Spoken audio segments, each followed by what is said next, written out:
Okay sir.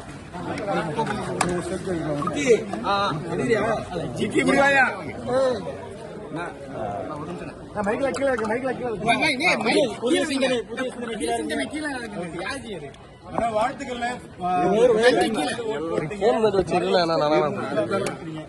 எடுத்துட்டு வருவாங்கல்ல கண்டிப்பா. வாக்கு நம்மளுடைய உரிமை, வாக்கு நம்ம உரிமை மாதிரி ஓட் பண்றது வந்து நம்மளுடைய கடமை. எப்பவுமே வந்து சீக்கிரம் வந்துடுவேன் ஃபர்ஸ்ட்.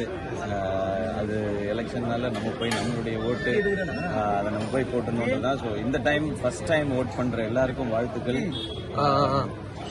உங்க மனசாட்சிப்படி நீங்க வாக்களிங்க, அதுதான் எப்பவுமே சொல்லணும்னு நினைக்கிறது. நீங்க வீட்டில் கூட டிஸ்கஸ் பண்ணணும்னு அவசியம் இல்லை. உங்களுக்கு யாரை பிடிக்குதோ, யாருக்கு ஓட் பண்ணணும்னு நீங்க நினைக்கிறீங்களோ அவங்களுக்கு நீங்க ஓட் பண்ணுங்க. ஆப்ரஹாம் லிங்கன் சொன்ன மாதிரி ஒரு புல்லட்டை விட மிக வலி